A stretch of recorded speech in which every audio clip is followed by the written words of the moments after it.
Ramírez y nos va a platicar un poco de la introducción a ciencia de datos. Adelante, Lili. Y gracias, Ivette. Voy a prepararla.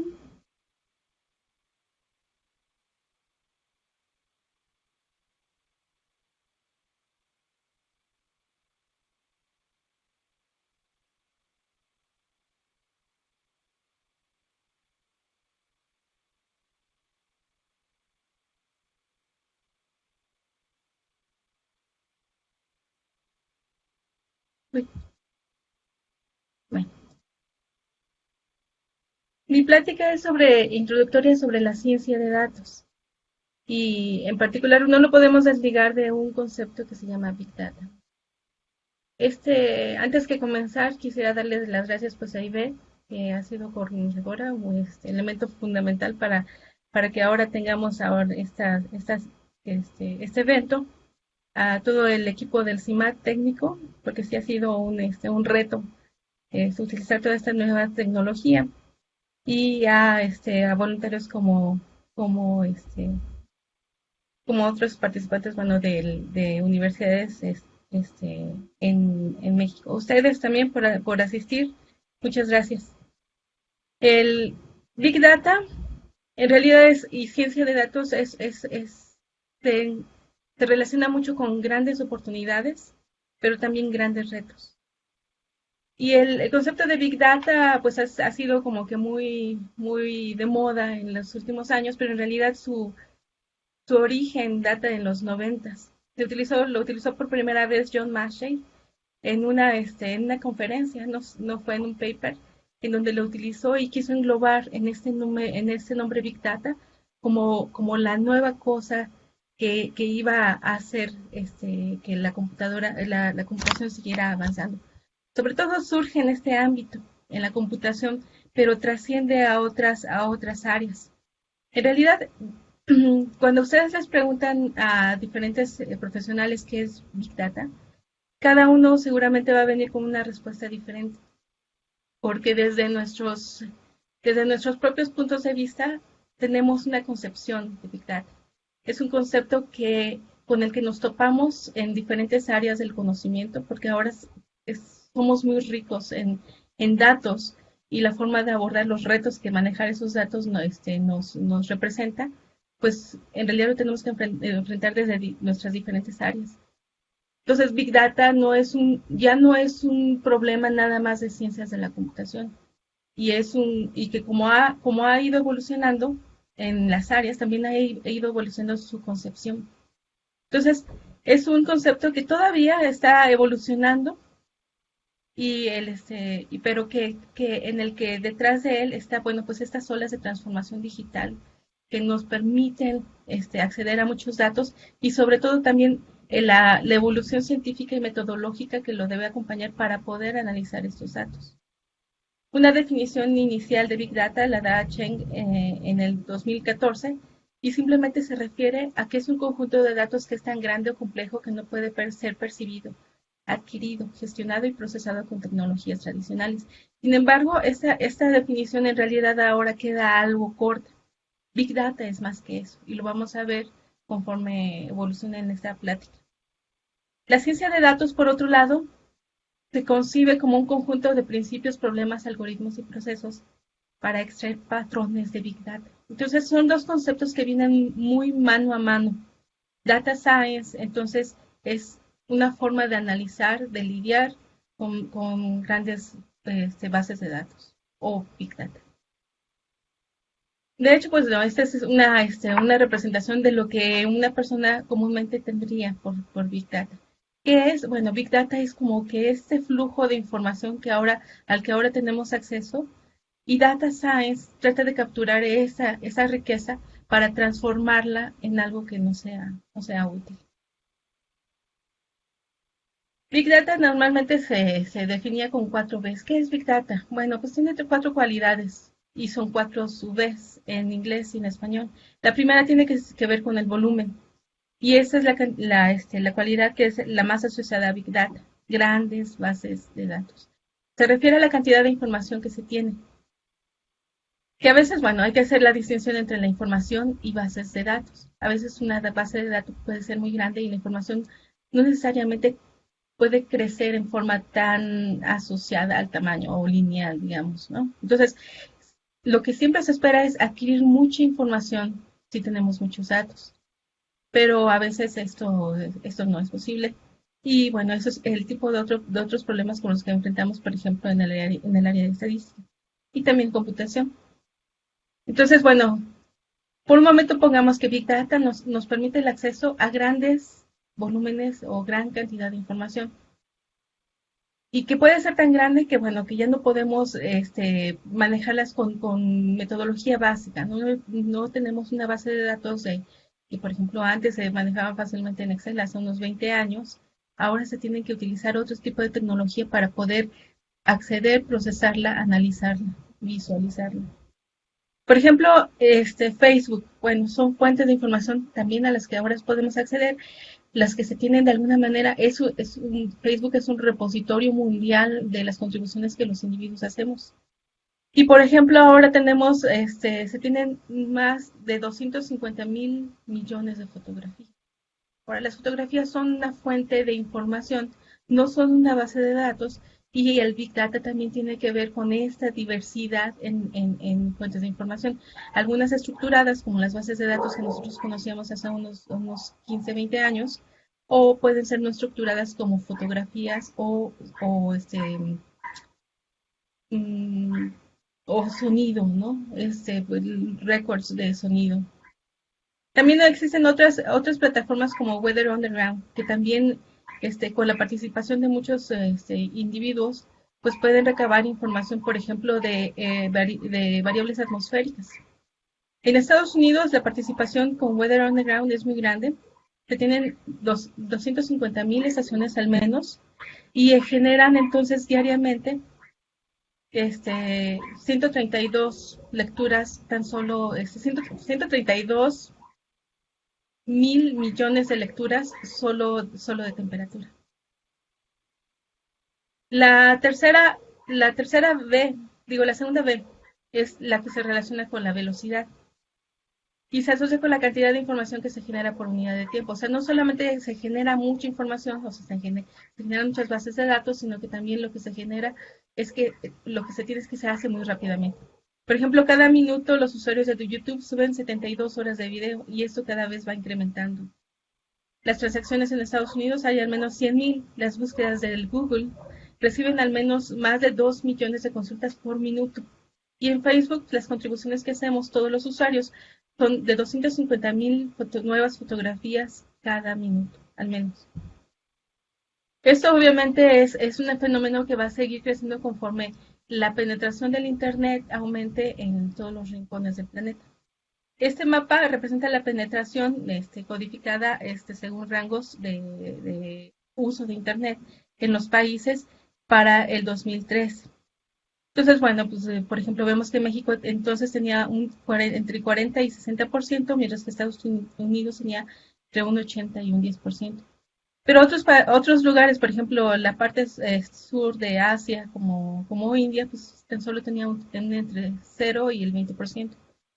A la fecha, bueno, pues los números han cambiado mucho para algunas regiones, no tanto para otros. Estados Unidos pues se queda como con un 9.25, pero el sur de Asia, desde de un 0 al 12, pues ya tiene una penetración de cerca del 42%.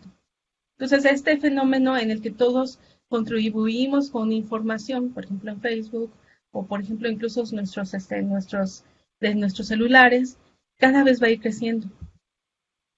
Las dos últimas Bs, de las 4 Bs de Big Data, se refiere a la variedad, y eso ya lo mencioné.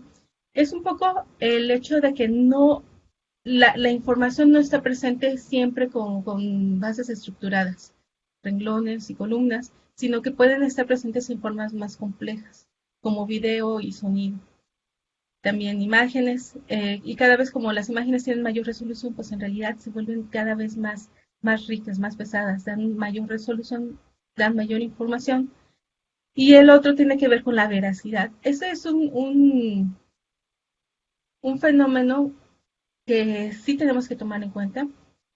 no porque tengamos acceso a mayor información significa que ésta sea más precisa. De hecho, tenemos acceso a información que antes no hubiéramos pensado y que no necesariamente está libre de errores. Y tal es el caso, por ejemplo, de los mensajes de Twitter. Cuando hacemos mensajes de Twitter, pues tenemos errores tipográficos o tenemos ciertos modismos que, por ejemplo, pueden modificar totalmente la intención de nuestros mensajes. Entonces, ese también es un área de investigación dentro de Data Science. Algunas personas hablan de las 5 Bs de Big Data, pero esta se refiere sobre todo al valor que tiene dentro de una empresa. ¿Cuál es? Es el potencial de transformar la información en ganancia. Normalmente se refiere a ganancia económica, pero en realidad nosotros podemos pensar que es una ganancia de información. Entonces, se enfoca, y esta sobre todo se enfoca en la ciencia de datos, y como herramientas, y todas sus herramientas y métodos analíticos para extraer conocimientos y mejorar nuestra toma de decisiones. ¿Big Data es entonces tan solo una gran base? Pues no. En realidad, además de presentar los mismos retos que teníamos antes del Big Data, que le enuncio aquí, como por ejemplo valores faltantes, visualización, porque todavía podemos tener valores faltantes. Tiene estos nuevos retos. La alta dimensionalidad, que lo voy a mencionar, la heterogeneidad, que tiene que ver con estas diferencias en cómo nos llega la información en bases de datos estructuradas o no estructuradas, la oportunidad, que eso es súper importante, es qué tan rápidamente se están actualizando. Como vimos, las contribuciones que se hacen por minuto a Facebook, YouTube y muchas otras plataformas se hacen muy rápidamente. Y esto en realidad abre la oportunidad de que podamos tomar decisiones en tiempo casi real, o sea, que podamos acceder a información de lo más oportuna, lo más cercana al ahora, pero también es un reto porque, bueno, se tiene que procesar toda esta riqueza de información también de forma rápida para aprovechar esa oportunidad de tiempo. Otros problemas relacionados con las grandes bases de datos, pues son los requerimientos de seguridad y privacidad, que por un lado puede referirse a la seguridad en la transmisión de la información, dónde está almacenada la información, para que ninguna otra tercera parte que no se quiera que tenga acceso pueda lograr un acceso y minar esa información, sino que también se refiere al hecho de que hay una preocupación de que nosotros de alguna manera lleguemos a ser identificables por toda la información que estamos compartiendo. Y este es un problema que seguramente ustedes han visto, por ejemplo, pues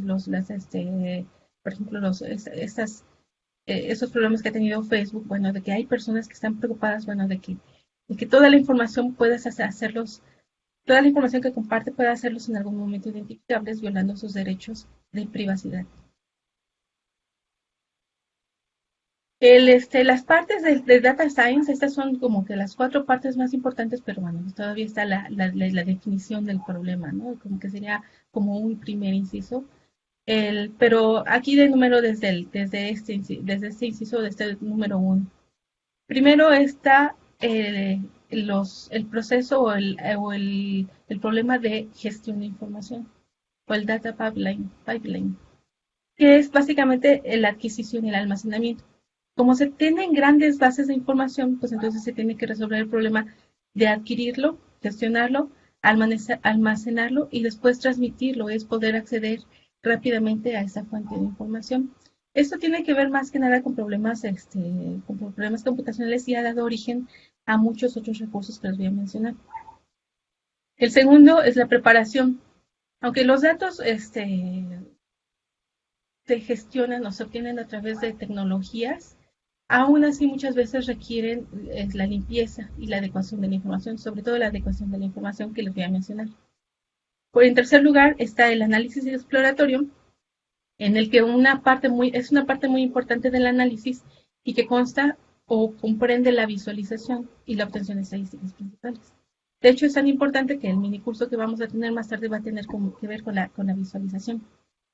Y finalmente estaría el análisis y modelación, Eso pues incorpora técnicas de diversas áreas, no solamente de computación y de estadística, sino que vamos a mencionar algunas otras.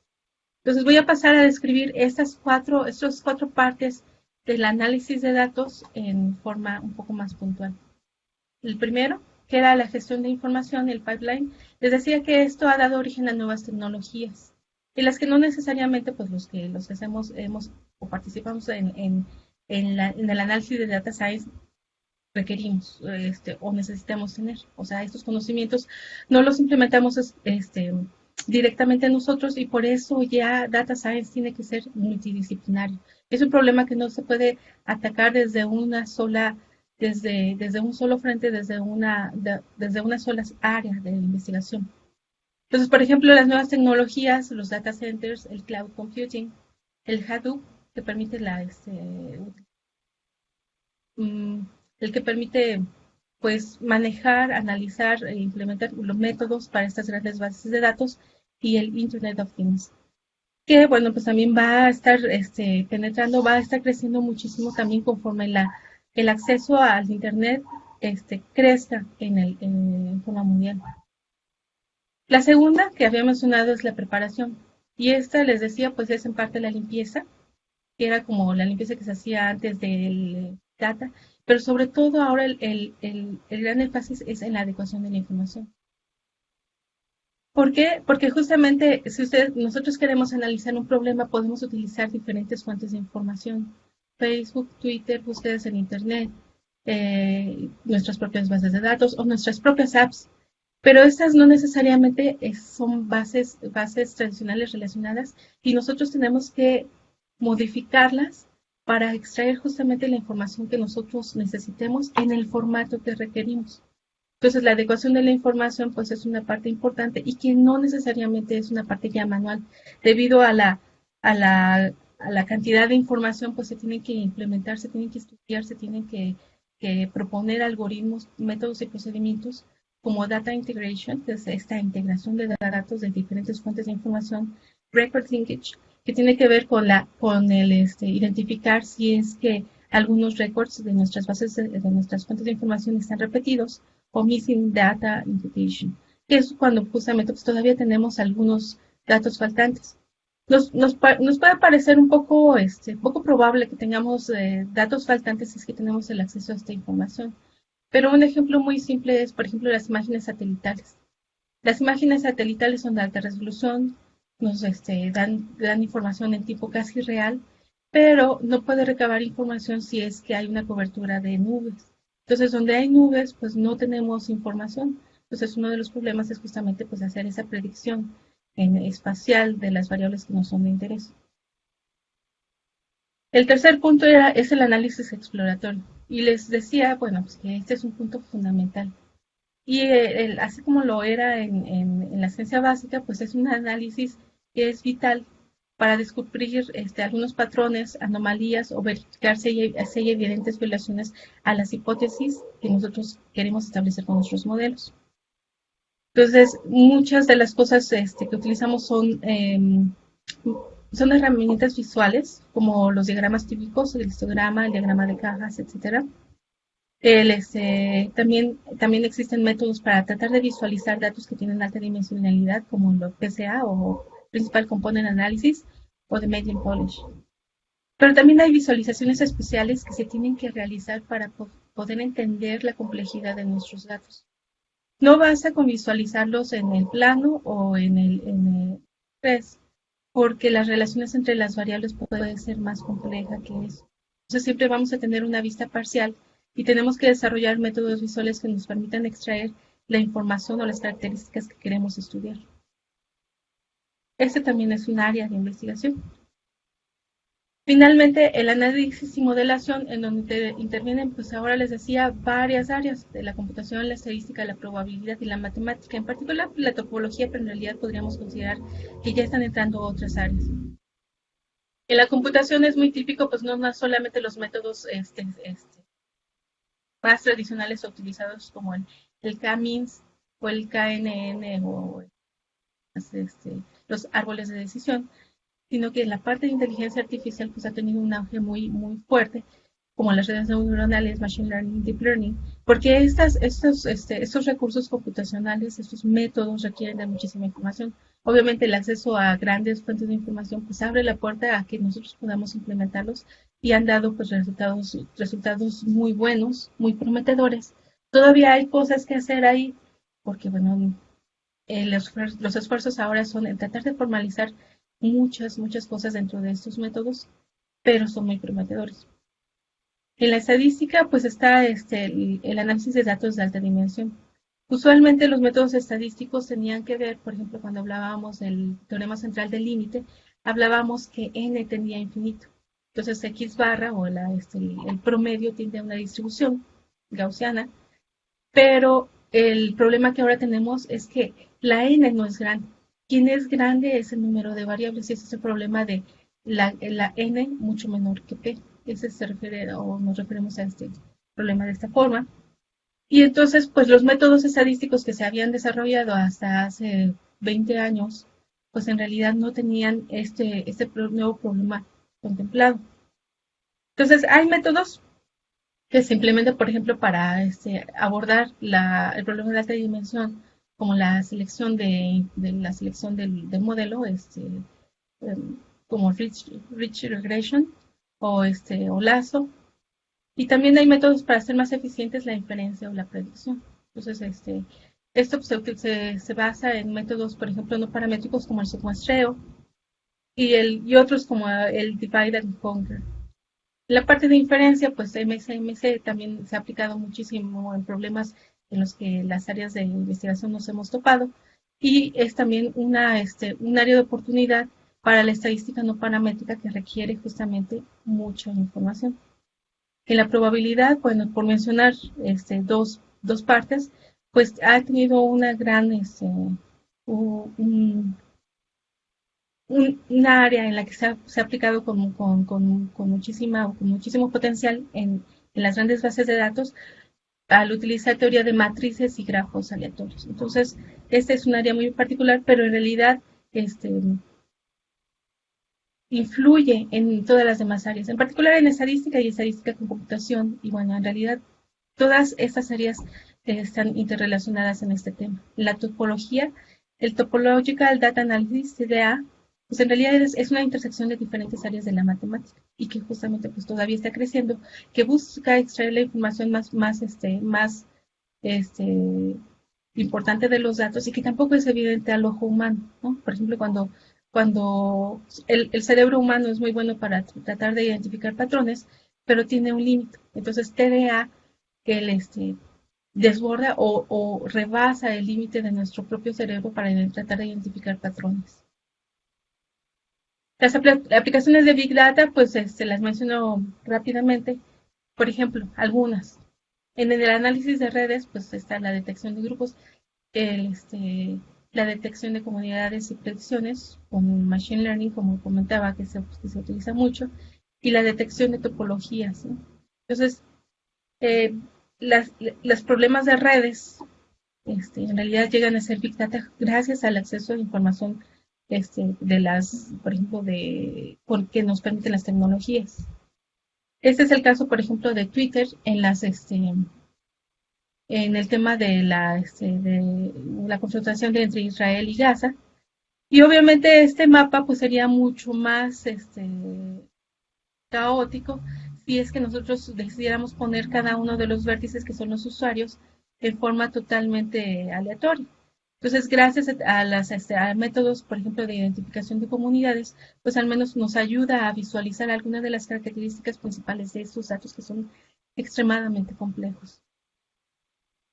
Otras aplicaciones en Big Data, pues por ejemplo está el análisis de sentimiento que lo hemos escuchado mucho en las noticias, donde existen ciertas empresas o incluso universidades, centros de investigación que se dedican a, por ejemplo, a recolectar los comentarios que se hacen en Twitter con referencia a un tema y después clasificarlos en positivo, negativo o neutral. Entonces, bueno, pues esto ayuda mucho a medir cuál es de alguna forma la temperatura social con respecto a un cierto tema, pero en el análisis de texto, pues en realidad hay mucho más por hacer. Por ejemplo, el Natural Language Processing, pues es un área que también cae dentro de la inteligencia artificial y que trata de establecer la interacción entre computadoras y humanos. Entonces, de alguna manera, queremos que la computadora reconozca la voz, que de hecho ya lo tenemos, si es que ustedes tienen una tablet, incluso su computadora personal, pues ya puede entrenarse para reconocer su voz, su celular, y también la comprensión de lectura y la generación del lenguaje natural. Esto es, también queremos que la computadora aprenda a hablar como nosotros hablamos. También está en cuanto al análisis de texto, y queremos extraer información pues escrita, ¿no? Información de formas escritas. Y el computational linguistic. Y aquí pues lo que queremos modelar es el lenguaje natural, y se interrelaciona mucho con la estadística. En aplicaciones, por ejemplo, en salud, y bueno, debería decir en salud y ciencias naturales o biología, pues está genomics y otros omics, porque gracias a que se puede ya decodificar el ADN, pues entonces hay muchas otras preguntas que se pueden hacer en relación a esto. Por ejemplo, ¿cuáles genes están relacionados con una cierta enfermedad? Esto ayudaría obviamente a hacer la clasificación de individuos que están propensos a una enfermedad a individuos que no están propensos a una enfermedad. Pero manejar esta riqueza de información, pues obviamente es un problema de Big Data a la que los biólogos y los científicos en biología pues tienen que enfrentar. Otros problemas pues son biometrics, se relacionan con la obtención y análisis de medidas corporales, o también, por ejemplo, del movimiento, ¿no? Entonces, gracias a que ahora muchas personas se están comprando smartwatches, pues ahora tenemos más información incluso de la biología, o de la dinámica biológica de los individuos en tiempos en tiempos muy pequeños. O sea, tenemos muchísima información durante un día de los individuos que son usuarios. Ese es un problema también de la gran P, de N mucho menor que P, porque entonces podríamos tener muy pocos individuos, pero para cada uno tenemos muchísima información que se traduce en variables. O sea, cuál es, por ejemplo, el ritmo cardíaco a cierto tiempo durante el día. También tenemos pues herramientas de vigilancia epidemiológica basadas en Internet, y que justamente tratan de conjuntar esta información extra, no solamente los sistemas de vigilancia tradicionales, y también los sistemas tecnológicos de monitoreo de condición de salud y calidad de combustibles.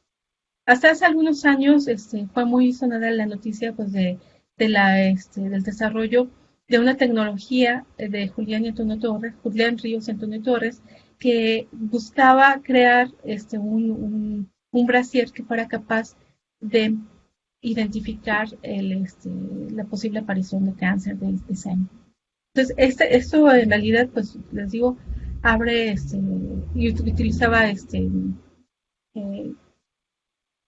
métodos de deep learning para hacer esto, ¿no? Entonces, en realidad, el sistema está aprendiendo de la biología del individuo. Entonces, es un poco la idea de que, bueno, las enfermedades son de los individuos y no son enfermedades en general, sino que en realidad tenemos que aprender del individuo mismo y de su propia biología.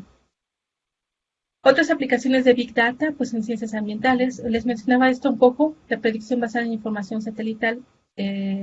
Los satélites nos permiten el acceso a muchísima información. La predicción, esa es predicción en forma espacial sobre todo, también podría ser temporal. La otra es la predicción de tendencias de variables usando diferentes fuentes de información. Entonces, aquí interfiere mucho o entra mucho el data integration para poder utilizar esas diferentes fuentes de información y después la metodología para hacer la predicción. En la banca y las finanzas, pues se ha utilizado mucho data science, por ejemplo, para la detección de fraudes, el lavado de dinero y el análisis de riesgo de ciertas carteras o de ciertos individuos. En el comercio, pues, por ejemplo, nosotros hemos experimentado pues las recomendaciones que nos produce Amazon o otras plataformas de compras en línea, las predicciones de tendencia. Es lo que también le interesa mucho al comercio, que para lo que se ha aplicado Data Science. En la manufactura, pues el mantenimiento preventivo, la predicción de la demanda. Esas son solamente algunas de las preguntas que buscan, en los que se ha utilizado Data Science en las diferentes áreas. Y en las ciencias sociales, como un ejemplo, pues está la prevención del delito. Podemos aprender de los patrones de, de los patrones sociales para identificar qué hace, qué hace más propenso la ocurrencia de un delito en una cierta área o incluso ciudad. Actualmente, entonces, ¿qué es Big Data y ciencias de datos? Pues en realidad no es un área que pertenezca a uno, es una área del conocimiento que es en la que incurren diferentes áreas, es multidisciplinaria. Dentro de las matemáticas, dejando un poco lo que es la parte del software engineering, por ejemplo, involucra fuertemente áreas como la ciencia de la computación, todavía, porque se hacen, por ejemplo, estas metodologías de redes neuronales y todas las demás más tradicionales, la estadística, la geometría, la topología, el análisis numérico, entre otras áreas de las matemáticas. Y lo que sí tenemos que apuntar es que Big Data y ciencias de datos es más grande que simplemente datos grandes. El auge de esta área es evidente con con el número de revistas científicas que se están dedicando específicamente a este tema. Estas solo son algunas, las que tienen asteriscos son las que son de acceso libre, en las que ustedes puedan ver, bueno, pues qué se está haciendo en términos teóricos y más aplicados. Y entonces yo concuerdo con Dielbold que en 2012 opina que Big Data no es solamente un término de moda como se pensaba al inicio, sino que es una disciplina motivada por un fenómeno bien real y que no va a extinguirse, de hecho va creciendo. Eh, Aunque se puede considerar que las disciplinas tradicionales son capaces de enfrentar este fenómeno, no lo hacen de forma marginal, sino que además los métodos alrededor de Big Data son más que la suma de las partes, porque motivan nuevas áreas de investigación. Entonces, en realidad estas características nos están llevando a lugares inimaginables, promoviendo nueva ciencia. En ese sentido, Big Data está emergiendo, como dice la cita de abajo, como uno de los mayores triunfos interdisciplinarios. Alguna bibliografía y finalizo mi presentación.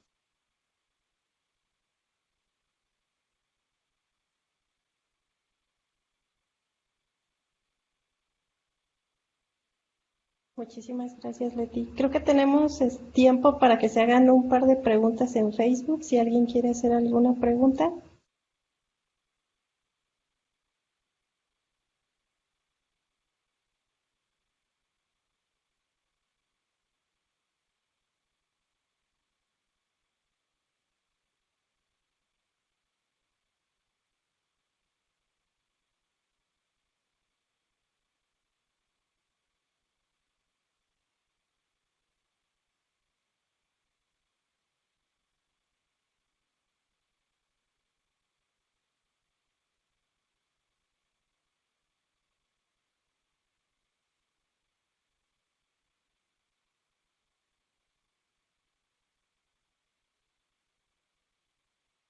Creo que no, Ivette, porque ya Que si puedes volver a poner la diapositiva de las revistas, por favor.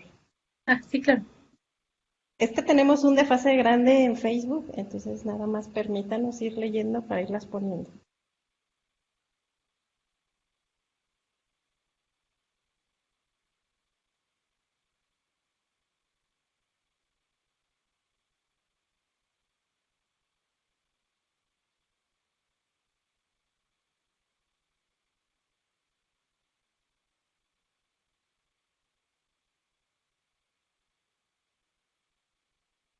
Sí les también, ¿verdad? O, perdón, es que no, dejé de compartir mi pantalla.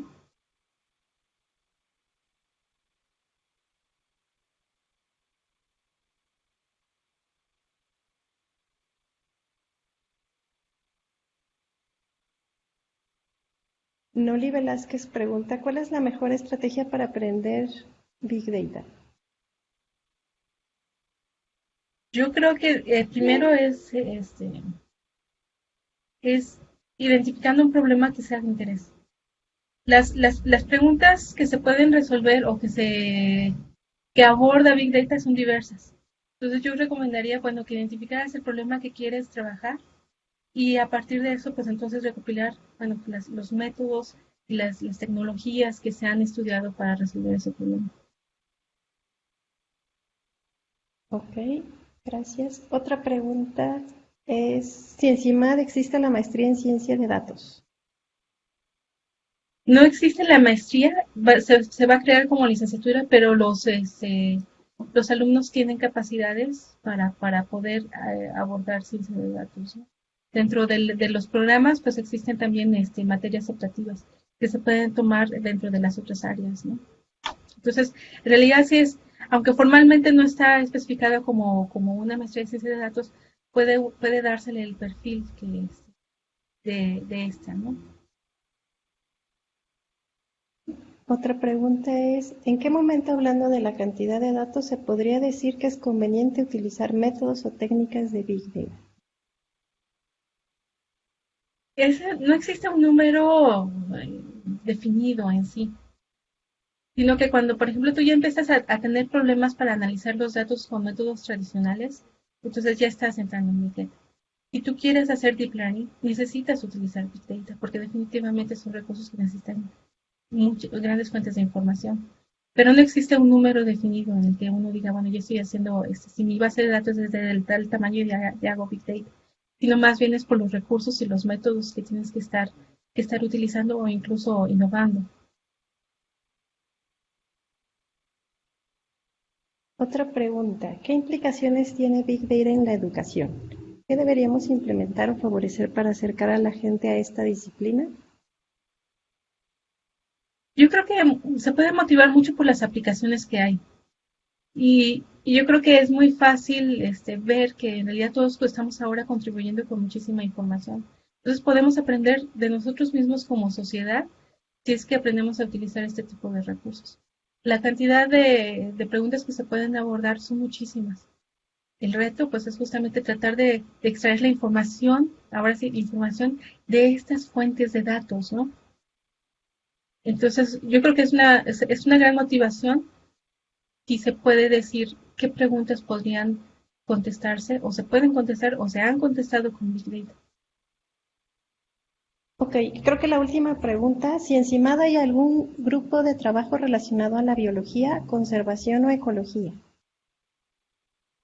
No, pero sí hay contribuciones. O sea, hay diferentes investigadores que han estado haciendo también aportaciones en esta área y hay interacciones pues con otros centros de investigación u otras universidades. Entonces, si un estudiante, por ejemplo, está interesado en este tema, pues el chiste es identificar qué investigadores han estado trabajando en este tema. Y en todo caso, pues vincularse al grupo con el que este investigador, no necesariamente todos en el CIMAD, está vinculado. De hecho, es una tendencia. La ciencia no se hace nada más ya en un grupo, sino que tiende a ser multidisciplinaria. Ok, pues creo que son todas las preguntas. Tenemos un break y a las 11:15 regresamos. Muy bien.